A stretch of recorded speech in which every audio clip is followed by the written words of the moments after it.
former President of the Philippines Gloria Macapagal Arroyo, Secretary General of the International Seabed Authority Michael Lodge, and Teresa Chan Yong Kwa, founding member of the Asian Institute of International Law,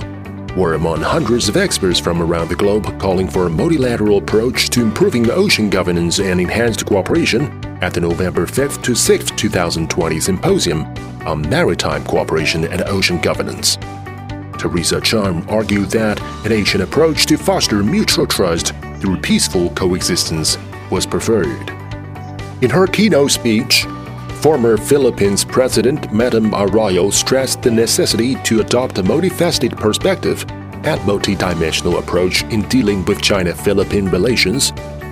She held the view that joint development does not undermine the legal right to the claims of related disputants of the South China Sea and called for promoting functional cooperation, including fishery resource management, so as to protect environmental sustainability and enhance prosperity.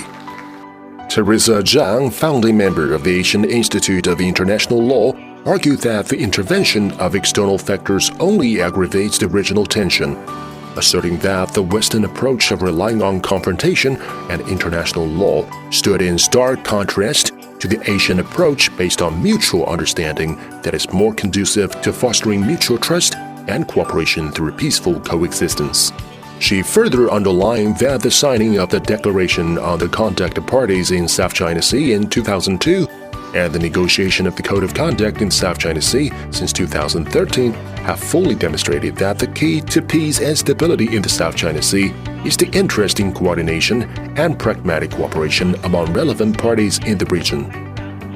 While many parts of the world are still mired in the COVID-19 emergency, Fu Ying, chairwoman of the Center for International Strategy and Security at Tsinghua University, reminded attendees of the urgency to enhance global governance and improve the efficiency of international coordination mechanisms, which is also the case for ocean governance, emphasizing that multilateralism is the only approach. Fu, who is also China's former Vice Minister of Foreign Affairs, encouraged harmonious coexistence between ocean and human beings to achieve peace and stability across regional countries. She stressed a dual-track approach as the most realistic way to resolve and manage South China Sea challenges. International Seabed Authority Secretary General Michael Lodge reiterated the authority's essential role in following an evolutionary and incremental approach to regulation formation and adopting an exhaustive process of consultation and contributions from many different interests, including the challenges brought about by high demand for seabed minerals in the global green economy. He said that global governance should be based on the principle of extensive consultation, joint contribution, and shared benefits. Symposium organizer Dr. Wu Shicun, president of National Institute for South China Sea Studies and chairman of the board of China Southeast Asia Research Center on the South China Sea, called to move against the trend of deglobalization, establish an international academic platform dedicated to the plethora of marine issues, and to pour wisdom towards a shared and sustainable future. The two-day event embraced several topics including new ideas and initiatives for global ocean governance, maritime security cooperation, research on maritime issues, and recent South China Sea development.